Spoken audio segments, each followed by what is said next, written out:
नमस्कार. Hello doctor या कार्यक्रमात मी डॉक्टर महेश चिटणीस सर्व प्रेक्षकांचं मनपूर्वक स्वागत करतोय. आपल्या आजच्या कार्यक्रमाचा विषय आहे तो आहे मतिमंदत्व, गतिमंदत्व, ज्याला मेंटल रिटार्डेशन म्हटलं जातं. त्याचप्रमाणे गेल्या काही वर्षांमध्ये ऑटिझम, ज्याला स्वमग्नता म्हटलं जातं, ह्या आजारांचं प्रमाण आपल्याला लहान मुलांमध्ये खास करून वाढलेलं आढळून येतंय.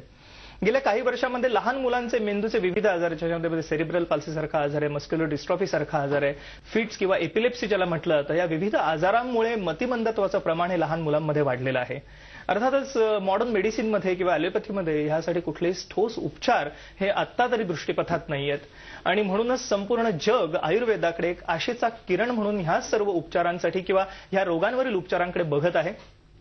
सगळ्यात महत्त्वाचं म्हणजे आज ह्या सर्व प्रकारच्या आजारांसाठी, खास करून लहान मुलांच्या मेंदूच्या आजारासाठी, ज्याच्यामध्ये मेंटल रिटार्डेशन म्हणजेच मतिमंदत्व आहे किंवा ऑटिझम सारखा आजार आहे, स्वमग्नतेसारखा आजार आहे, cerebral palsy, muscular dystrophy, motor neuron disease किंवा लहान मुलांचे इपिलेप्सी, फिट्सचा आजार, आणि ह्या सर्व आजारांसाठी आज विश्वाम चिकित्सा एक प्रभावी उपचार पद्धती ठरत आहे. म्हणूनच आजच्या कार्यक्रमामध्ये आपण ह्या विषयावरती चर्चा करत आहोत आणि ह्या विषयावरती चर्चा करण्यासाठी या क्षेत्रातील धन्वंतरी समान असणारे आयुर्वेद पारंगत वैद्यराज समीर गोविंद जमदग्नी आपल्या आजच्या कार्यक्रमात सहभागी झालेले आहेत. नमस्कार वैद्यराज.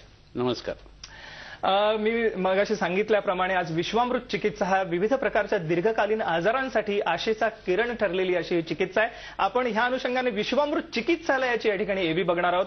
आपण जरूर बघू शकता की आज विश्वामृत चिकित्सालयामध्ये विविध प्रकारच्या दीर्घकालीन आजारांसाठी, मग त्याच्यामध्ये मधुमेह म्हणजेच डायबेटीस किंवा उच्च रक्तदाब म्हणजेच हायपरटेन्शन किंवा हार्ट अटॅक सारखा आजार असो किंवा पोटविकार असो, संधिवातासारखा आजार असो, या विविध प्रकारच्या आज आजारांसाठी, दीर्घकालीन आजारांसाठी विश्वामृत चिकित्सालय आणि त्यामधले असणारे उपचार हे एक आशेचा किरण ठरलेले आहे. आयुर्वेदाच्या सिद्धांतांवरती आधारित विश्वामृत चिकित्सा विविध प्रकारच्या दीर्घकालीन आजारांसाठी आज वरदान आहेच. पण खास करून जो आपल्या आजच्या कार्यक्रमाचा विषय आहे मतिमंदत्व आणि त्याचप्रमाणे स्वमग्नता, ज्याला ऑटिझम म्हटलं जातं, ह्यासाठी खास करून आज विश्वामृत चिकित्सेकडे आशेचा किरण म्हणून बघितलं जातं. आपण या ठिकाणी बघत आहोत विश्वामृत चिकित्सालयाची एव्ही.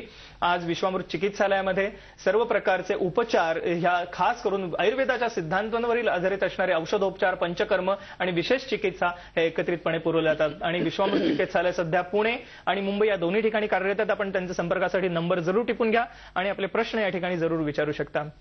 कार्यक्रमाकडे वळूया. वैद्यराज, आपण सांगितलं होतं आधीच्या सुद्धा कार्यक्रमामध्ये की आयुर्वेदाची संकल्पना ही एक आयुष्य हा वेद आहे, म्हणजे आयुष्याचा वेद आहे आणि त्याचप्रमाणे खास करून म्हणजे जीवन कसं जगायचं हा शिकवणारा हा अशा प्रकारचं हे शास्त्र आहेच. पण लहान मुलांच्या संगोपनामध्ये, म्हणजे आज आपण आजारांविषयी चर्चा करत आहोतच, पण आयुर्वेदात खास करून लहान मुलांची वाढ होत असताना बुद्धिवर्धक औषधांचा सुद्धा उल्लेख केलेला आहे. आणि बुद्धीविषयी बोलत असताना आयुर्वेदामध्ये धृती, स्मृती अशा 3 प्रकारामध्ये बुद्धीचं वर्णन केलंय. खरोखर एक इंटरेस्टिंग असं हे म्हणूया विवेचन आहे. आयुर्वेदीय संकल्पनेविषयी सर्वप्रथम काय सांगता येईल? असं आहे की मतिमंदत्व आणि स्वमग्नता किंवा ऑटिझम या दोन्ही एंटायरली वेगळ्या फेनॉमिना किंवा कल्पना आहेत. आणि त्याच्यात असं आहे की मतिमंदत्वाचा संबंध हा कसा आहे, गर्भिणी अवस्थेत ज्यावेळेला आई असते त्यावेळेला तिच्या डोहाळे न पुरवलं जाणं किंवा जन्माला मूल आल्यानंतर त्याला मेंदूला रक्तपुरवठा व्यवस्थित न होणं किंवा काहीतरी जंतूचा संसर्ग जो आहे तो मेंदूला होणं किंवा इतर जेनेटिक प्रॉब्लेम सुद्धा बऱ्याच वेळेला त्याच्यामध्ये येऊ शकतात. खाण्यापिण्यामध्ये गवारीची भाजी जर प्रेग्नन्सीच्या अवस्थेमध्ये जास्ती खाल्ली गेली तर त्याचा परिणाम सुद्धा मतिमंदत्वावरती येऊ शकतो. जन्मजात झालेली कावीळ जी आहे त्याचाही परिणाम त्या मुलाच्या मस्तिष्कावरती किंवा मेंदूवरती येऊ शकतो. इतर डेफिशियन्सी किंवा कमतरता जी आहे खाण्यापिण्यातली किंवा षड्रसात्मक आहार जो सांगितलेला आहे तो जर आईनं घेतलेला नसेल तर मग दुधावरती त्याचा परिणाम येऊन मुलाच्या बुद्धीमध्ये वाढ होणं वगैरे ह्या गोष्टी ज्या आहेत त्या व्यवस्थित होत नाहीत आणि त्यामुळे मतिमंदत्व हे होऊ शकतं. मतिमंदत्व म्हटलं की त्या मुलाच्या तोंडातून लाळ गळतीये, डोळ्यामध्ये कॉन्व्हर्जिंग किंवा डायव्हर्जिंग स्क्वीन किंवा तिरळेपणा आहे, त्याच्या हातापायाचा आकार किंवा डोक्याचा आकार हा प्रोपोर्शनमध्ये नाहीये, अशी बरीच लक्षणं दिसत असतात. पण स्वमग्नतेमध्ये मात्र ह्या पद्धतीची काही उणीव त्या मुलाच्यामध्ये दिसत नाही. ॲपरंटली ते मूल जे आहे ते व्यवस्थित दिसत असतं, परंतु आपण बोलत असताना आपल्या डोळ्याला ते डोळा लावत नाही, आय कॉन्टॅक्ट देत नाही किंवा कोणती वस्तू हातात घेतल्यानंतर फिरवणं, बटनांची सतत उघडझाप करणं, अशा पद्धतीची लक्षणं जी आहेत ती ह्या ऑटिझमच्या मुलांच्या मध्ये जास्ती मोठ्या प्रमाणावरती दिसून येत असतात. कोणती एक गोष्ट आपण जर त्यांना दाखवायला सुरुवात केली तर त्या वस्तूकडे न बघता ही मुलं आपल्या हाताकडे बघणं वगैरे अशा पद्धतीची लक्षणं जी आहेत ती ऑटिझममध्ये जास्ती मोठ्या प्रमाणावर दिसतात. आणि ह्याची कारणं जर आपण बघितली तर त्याच्यामध्ये आपल्याला असं लक्षात येतं की हल्ली जे विवाह होतात ते उशिरा होतात, 35 नंतर होतात. आणि 35 नंतरची जर आई असेल तर ऑटिझम होण्याचं प्रमाण हे जास्ती असतं. किंवा लग्न लवकर झाले आणि मुलं उशिरा झाले तरी हे प्रकरण जे आहे ते जास्ती मोठ्या प्रमाणावरती आपल्याला बघायला मिळतं. त्याच्याबरोबर जंतुनाशकाची जी आता फवारणी केली जाते, कीटकनाशकांची जी फवारणी केली जाते, त्यातनं अन्नातून जो भाग त्या गोष्टींचा आपल्या पोटामध्ये जातो किंवा स्त्रीच्या पोटामध्ये जातो त्याचाही परिणाम याच्यावरती येतो. अॅल्युमिनियम सारख्या भांड्यामध्ये जर अन्न तयार करून खात असेल ती स्त्री तर तिच्या मुलांना ऑटिझम होण्याची शक्यताही भरपूर मोठ्या प्रमाणावरती वाढते. अशी अनंत कारणं या ऑटिझमच्या बाबतीत आहेत. पण हे जिनॅटिक किंवा स्त्रीबीज आणि पुरुषबीज यांच्याशी संबंधित जे काही भाग मेंदू उत्पन्न करणारे आहेत त्याच्या संबंधाने विचार करून जर ह्या आजाराकडे बघितलं तर आधुनिक शास्त्र त्याची उत्तर काढायचा प्रयत्न करत असतं. पण आयुर्वेदाचा विचार हा ह्या पद्धतीने मगाशी सांगितला तसा वेगळा आहे. विषांचा उत्पन्न होणारा परिणाम हा आईच्या पोटावरती होतो, ग्रहणी नावाच्या अवयवावरती होतो आणि त्या ग्रहणी किंवा डिओडेनमचा जो भाग आहे तिथं मेंदूचं टिश्यू तयार होत असतं. पित्त धराकाला जिथं आहे तिथं मज्जा धराकाला आयुर्वेदाने सांगितलेली आहे. तर मतिमंदत्व असू दे किंवा स्वमग्नता असू दे, आईच्या पोटाची राखण नीट करणं गर्भिणी अवस्थेमध्ये तरी आणि त्याच्याबरोबरीनं औषधं देणं हे जर केलं तर मुलांना ऑटिझम किंवा मतिमंदत्व येण्याची शक्यता ही कमी असते. मला वाटतं एक सुंदर विवेचन सर आपण केलं की गर्भिणीने पोटाची राखण करणं गर्भावस्थेत किंवा म्हणजे मूल गर्भावस्थेत असताना खास करून अत्यंत आवश्यक आहे. गेल्या काही वर्षांमध्ये एकंदरीतच म्हणजे ॲलोपॅथीच्या औषधांचे विविध दुष्परिणाम आहेत आणि एकंदरीतच आपली जीवनशैली एवढी बदलती आहे. कीटकनाशकांचा वापर, प्रदूषण ह्या सर्वच कारणांमुळे ह्या आजारांचं प्रमाण सध्या गेल्या काही वर्षात वाढलेलं दिसतंय. सर, विश्वामृत चिकित्सालयामध्ये जेव्हा मेंटल रिटार्डेशन किंवा मतिमंदत्वाचे रुग्ण येतात, ऑटिझमचे रुग्ण येतात, वेगवेगळ्या आजारांचे फिट्स किंवा एपिलिप्सीच्या सारखे आजारांचे रुग्ण येतात, कशा रीतीने आपण त्यांचं आयुर्वेदिक पद्धतीने निदान करता? गर्भिणी अवस्थेत स्त्री असताना जर ती आपल्याकडे आलेली असेल तर ह्या आजारांची पूर्ण कल्पना देऊन आपण गर्भसंस्कार जे असतात ते करत असतो. परंतु मूल जन्माला आलेलं आहे आणि त्या पहिल्या 1-3-4 महिन्यामध्ये लक्षातच येत नाही की हे मूल जे आहे ते ऑटिस्टिक आहे म्हणून. पण साधारण 4 महिन्याचं मूल झाल्यानंतर इन्व्हायटिंग स्माईल म्हणून एक त्याचं जे असतं, आपल्याकडे बघून मला घे अशी त्याची भावना जी असते ती ते अभिव्यक्त करत असतं त्याच्या हसण्यातून. किंवा स्तनपान करत असताना आईच्या डोळ्याला डोळा देत असतं.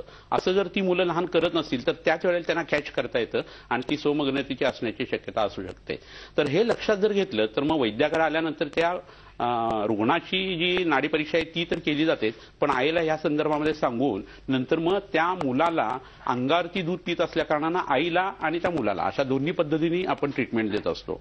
आणि हे होत असताना आपण जी औषधं देतो त्यामध्ये बुद्धिवर्धक औषधं असतात, स्मृतिवर्धक औषधं असतात, एकाग्रतावर्धक औषधं असतात. पण ह्याच्यापेक्षा जास्ती ज्या कारणांच्यामुळे हे ऑटिझम घडलेल्याची शक्यता त्या कपलच्या बाबतीत आहे किंवा त्या मूल आणि आईच्या बाबतीत आहे त्या अनुरोधाने आपण ट्रीटमेंट जी आहे ती त्या दोघांची करत असतो. आणि अंगारती जोपर्यंत दूध मूल पितंय तोपर्यंत आईला औषधं चालू राहतात.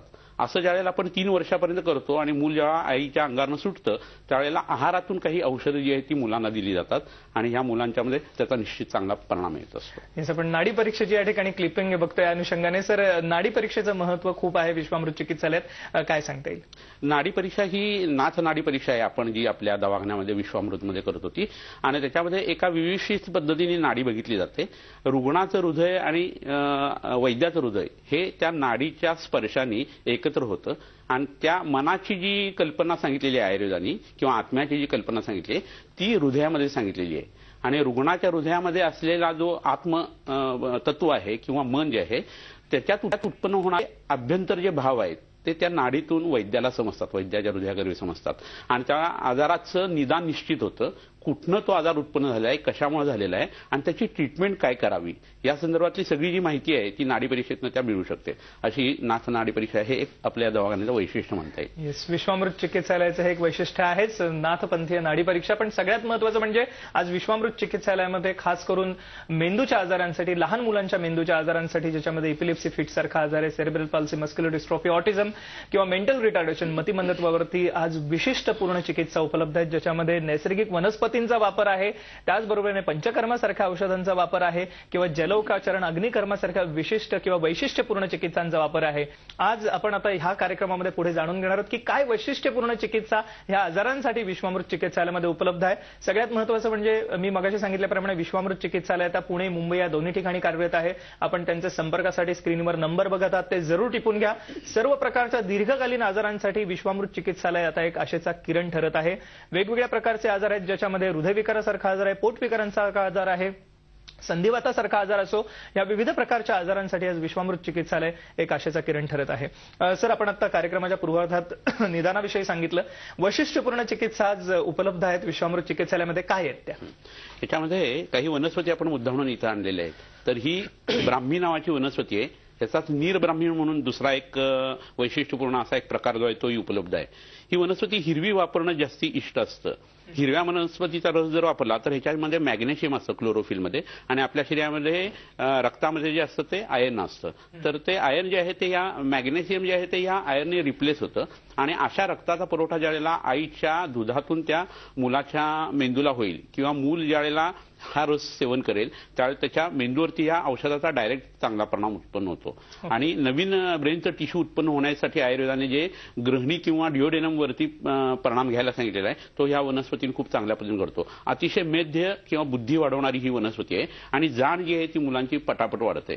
या वनस्पतीच्या चूर्णाचा असा उपयोग होत नाही, पण रसाचा मात्र निश्चित चांगला उपयोग होऊ शकतो. ही वनस्पती आणि त्याच्याबरोबर ही पुनर्नवा म्हणून एक वनस्पती आहे. पुन्हा नवमी याती ती पुनर्नवा असं म्हणते, म्हणजे जी पुन्हा तरुण होते ती वनस्पती म्हणजे पुनर्नवा असं म्हटलेलं आहे. तर आपल्या शरीरामध्ये कोणताही आजार असताना तिथं नवीन टिश्यू रिफॉर्म करण्यासाठी आपल्याला ही वनस्पती वापरता येते, म्हणून ही रसायन वनस्पती सांगितलेली आहे. तर दुर्दैवाने असं झालं की आपण तांबडा माठ खातो, राजगिरा खातो, तांदळी खातो, चाकवत खातो, चुका खातो, परंतु ह्या दोन वनस्पती ज्या आहेत त्या भाजी म्हणून पूर्वीच्या काळी वापरल्या जायच्या, आणि ह्या भरपूर मिळतात सुद्धा, पण लोकांनी याची टेस्ट डेव्हलप केलेली नाहीये. तर ती जर करायला सुरुवात केली तर गर्भिणी अवस्थेत ह्या वनस्पती जर खाल्ल्या गेल्या तर मुलांच्या मतिमंदत्व आणि या गोष्टीची शक्यता कमी आहेत, परंतु मुलं बुद्धिमान होणं ही प्रक्रिया जी आहे ती या वनस्पतींच्या भाजींच्या साहाय्याने खूप चांगल्या पद्धतीने होऊ शकते. ह्याचा रस ही त्या पद्धतीने वापरणं हे गरजेचं आहे. दुसरं द्रव्य या ठिकाणी हे महत्वाचं ते म्हणजे ज्योतिषमती म्हणून ही वनस्पती आहे, आणि ज्योतिषमतीचं बी इथं आपण आणलेलं आहे.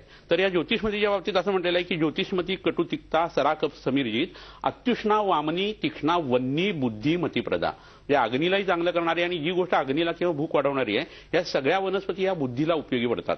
तर बुद्धी मांडण्यासाठी ही वनस्पती खूप मोठ्या प्रमाणात वापरता येते, आणि वैद्य लोक याचा आवर्जून वापर करत असतात. ऑटिझम आणि मतिमंदत्वाच्या बाबतीत तर ह्याचा विचार आपल्याला करायला लागतो. याच्या बरोबरीनं शिरोपिचू किंवा शिरोधारा आणि त्याच्या बरोबरीनं डोक्याला काही मूर्ध तेल जी सांगितलेली आहे, मूर्धनी तेल ती वापरणं हे सुद्धा आपण ह्या आजाराच्या बाबतीत करत असतो, आणि त्याचा परिणाम मतिमंदत्व आणि ऑटिझमसाठी खूप चांगला येत असतो. जलौकाचरणाचा सुद्धा सर ह्याच्यामध्ये वापर होतो का? खूप छान उपयोग होतो त्याचा. जलौकाच्या बाबतीत असं आहे की जलौकामुळे 1 स्क्वेअर फूटच्या अंतरातलं रक्त जे आहे ती जरूर जी आहे ती शोषून घेत असते, जी अशुद्ध रक्त येते. अग्रेस्रवती दूषित हा असं एक सूत्र आहे. पहिल्यांदा जी रक्त घेते ती घाणच रक्त घेते. रक्त आणि पित्त याचा आश्रयाशी संबंध आहे, दोघं एकमेकाच्या जवळ राहत असतात, आणि या पित्ताची उत्पत्ती जी आहे किंवा तयार होण्याचं प्रोडक्शन जे आहे ते आपल्या ग्रहणीच्या आसमंतामध्ये किंवा जिथं यकृत आणि पॅनक्रियास किंवा आग्नेयाशय ज्याला आपण म्हणतो संस्कृतमध्ये ते लागलेल्या अशा पोटाच्या ठिकाणी होत असतं.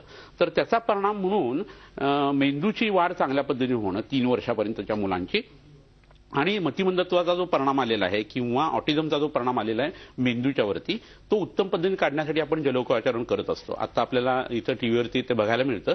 तर ती जळू जी आहे ती काकी स्थानावरती म्हणजे जिथं शेंडी ठेवली जाते त्या ठिकाणी लावली जाते, आणि त्याच्यामुळे आपल्या शरीरातल्या डीएनए आरएनए स्ट्रक्चरवरती कंट्रोल करणारी गोष्ट कोणती आहे असं आत्ताच्या संशोधनात असं लक्षात आलं की ते काकी स्थान जे सांगितलं योगशास्त्रामध्ये तिथं ती रचना आहे. तर शरीरामध्ये उत्पन्न होणारे हे जिनॅटिक डिसऑर्डर जे आहेत त्याच्यासाठी हा आशेचा किरण आहे अशा पद्धतीने जळू लावणं आहे. आणि त्याच्यावर जर पथ्य पाळलं पंचकर्म केलं तर त्याचा अतिशय अप्रतिम फायदा आपल्याला होत असतो. ह्याच्या बरोबरीनं पुन्हा आणखीन एक महत्वाची गोष्ट इथं सांगू इच्छितो मी, ती म्हणजे काही गोष्टींचं धारण करायला सांगितलं आहे आयुर्वेदाने. म्हणजे गेंड्याचं शिंग आहे किंवा सोनं आहे ते अंगावरती धारण करायला पाहिजे, किंवा काही वनस्पती आहेत त्याच्यामध्ये आपल्याला रुद्राक्ष असं सांगता येईल, किंवा संज्ञास्थापन गण म्हणून एक सांगितलेलं आहे.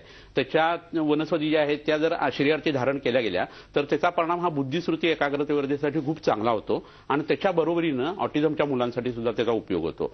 महत्वाचं असं आहे की हे याचा परिणाम होतो का, हे अंगारे दुपारी किंवा अंधश्रद्धा नाहीये.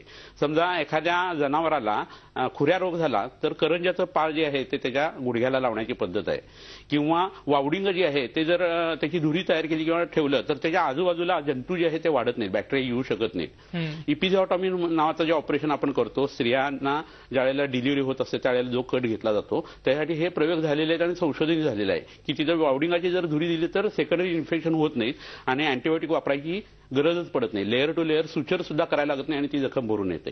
तर ह्या गोष्टी धारण करणं, त्याचा धूप देणं, बाहेरचा प्राण जो आहे तो म्हणजे हवा आहे आणि तो शरीरात गेल्यानंतर ऑक्सिजनेटेड ब्लड जे आहे त्याच्याबरोबर जर हा धूर पोटामध्ये गेला तर त्याचा परिणाम जो आहे तो उत्तम पद्धतीने रक्तात येतो. त्या रक्ताचा सप्लाय ज्यावेळेला मेंदूला होतो त्यावेळेला मेंदूच्या मधले जे घटक आहेत आणि न्यूरोट्रान्समीटर आहेत त्याच्यावर ते संभवतः याचा परिणाम घडतो. तर ह्या सगळ्या गोष्टी वैशिष्ट्यपूर्ण म्हणून आपल्याला बघता येतील. येस, मला वाटतं हे खरोखर म्हणून अचंबित करणार असं हे सायन्स आहे, शास्त्र आहे. आपण विश्वामृत चिकित्सेविषयी अधिक जाणून घेऊया. आपल्या या ठिकाणी चर्चा सुरू आहे ती मतिमंदत्व म्हणजेच मेंटल रिटार्डेशन आणि ऑटिझम म्हणजे स्वमग्नतेवरती असणाऱ्या विश्वामृत चिकित्सेविषयी. आणि मी मगाशी सांगितल्याप्रमाणे वैद्यराज समीर गोविंद जमदग्नी जे आयुर्वेद्या पारंगत आहेत हे आज आपल्याच्या कार्यक्रमात सहभागी झालेले आहेत. खास करून ह्या विषयावरती मार्गदर्शन करण्यासाठी आपण कार्यक्रमाच्या पूर्वार्धात जाणून घेतलं की कशा रीतीने आयुर्वेदीय संकल्पनेनुसार आज शास्त्रोक्त पद्धतीने या सर्व आजारांचं निदान होतं. वैशिष्ट्यपूर्ण चिकित्सा उपलब्ध आहेत ज्याच्यामध्ये नैसर्गिक वनस्पतींचा वापर करून चिकित्सा केली जातेच, पण बरोबरीने पंचकर्म, जलौकाचरण, अग्निकर्मासारखे वैशिष्ट्यपूर्ण उपचार विश्वामृत चिकित्सालयामध्ये उपलब्ध आहेत.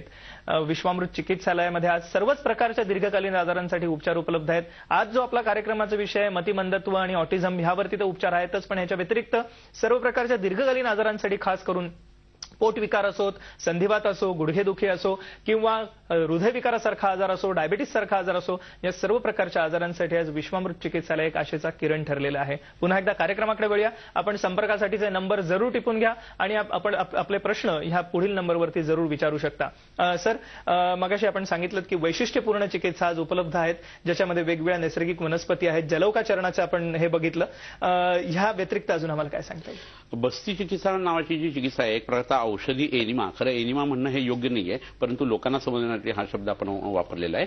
तर असे काही औषधी द्रव्य असतात किंवा काढे असतात आणि त्याचा शरीरामध्ये आपण ज्यावेळेला गुदमार्गाच्या वाट्या आतमध्ये ही औषधं सोडतो त्यावेळेला त्याचा मस्तिष्कावरती किंवा मेंदूवरती चांगला परिणाम येत असतो. असं होण्याचं कारण असं आहे की शरीरामध्ये वात दोष जो आहे तो आयुर्वेदाने पक्वाशयाच्या ठिकाणी किंवा मोठ्या तड्याच्या ठिकाणी सांगितलेला आहे आणि हा वायू स्तंत्र यंत्रधरा हा सांगितला आहे. नियंता प्रणेताच्या मनसा असं सांगितलेलं आहे. तर मनाच्या ज्या धीधृती स्मृती ताकदी आहेत त्याच्यासाठी ह्या मुलांना, छोट्या मुलांना मुस्तादी आपण बस्ती नावाचं एक खूप उत्तम औषध आहे. ते मतिमंदत्वासाठी आणि स्वमग्नतेसाठी खूप उत्तम पद्धतीने उपयोगी पडत असतं.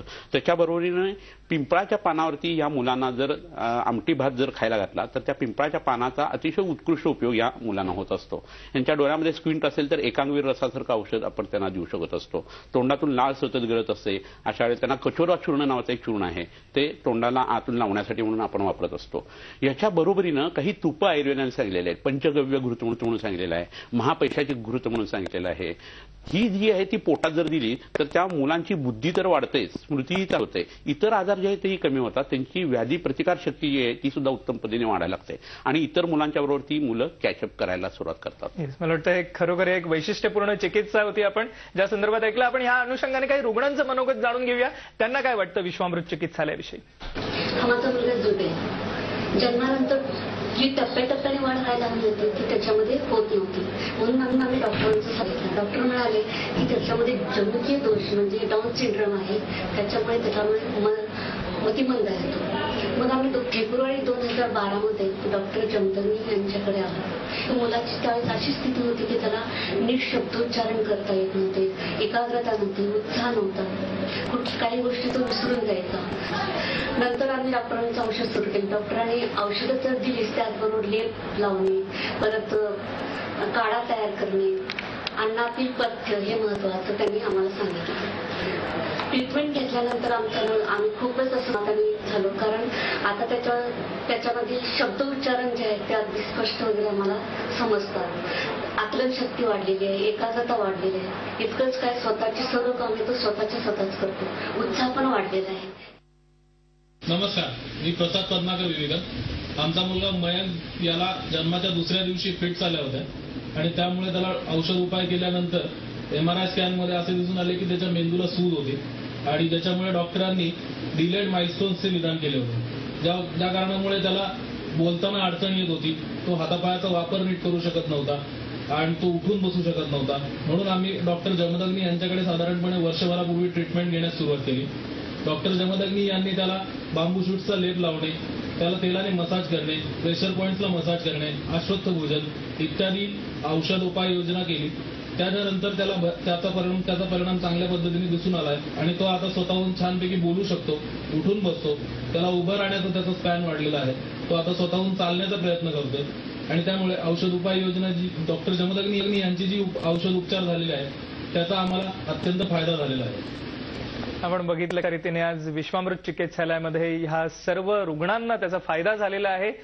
सर, मला वाटतं हे खरोखर म्हणूया की एक वैशिष्ट्यपूर्ण चिकित्सेमुळे आज अशा प्रकारच्या म्हणूया ट्रीट करायला किंवा उपचार करायला अतिशय कठीण आजारांमध्ये सुद्धा अतिशय चांगले रिझल्ट्स हे आपल्याला दिसू शकतात.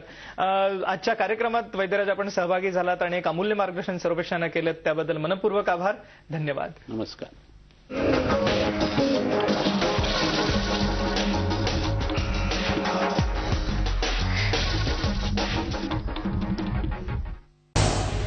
झी 24 तास रहा एक पाऊल पुढे.